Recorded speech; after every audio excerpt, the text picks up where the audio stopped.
Well, people are being diagnosed with Alzheimer's at an alarming rate. Today, the Alzheimer's Association is saying that every 66 seconds this year, an American will be diagnosed with the memory-robbing disease.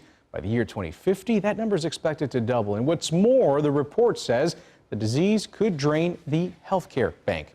Joining us right now is Dr. Brandon Brock. He's the lead clinician at Cerebrum Health Centers. Dr. Brock, thanks for being with us. Thank you, sir. Those numbers are startling. Very startling. And they're a bit shocking, if I'm being honest here. How does this translate into what you see on a day-to-day basis? Well, we're seeing more people come in. We've got 71 million baby boomers that are sort of getting to the point where we're in that risk category. And, the statistics you just said, by 2050, they're supposed to double, maybe even triple.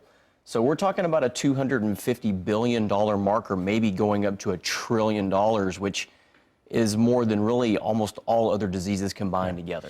And sort of explain this to us. When they talk about this draining the health bank, what exactly does that mean?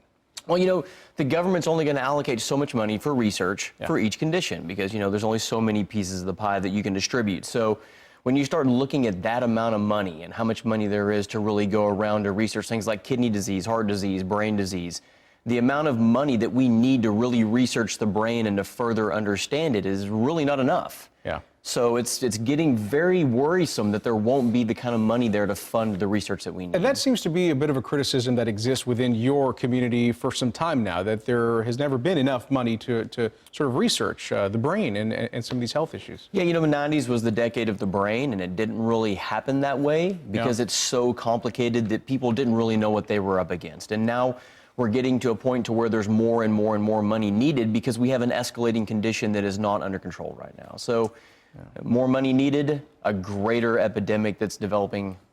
That's your problem. What do you advise some of your patients right now, or some people who might be concerned about this? Because right now this might be a good time for them to start thinking about plans or thinking ahead, because once this happens, it's kind of too late. Right? Yeah, once the brain atrophies and you lose that brain tissue, it's kind of gone. So, exercising is definitely vital, and that's not just being a weekend warrior. It's really taking it and doing it on a consistent basis, okay?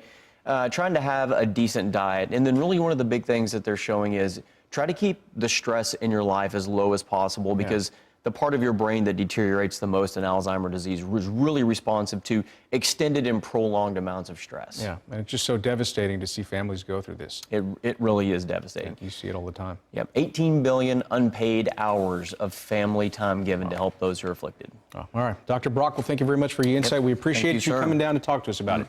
Thank you. Gilma?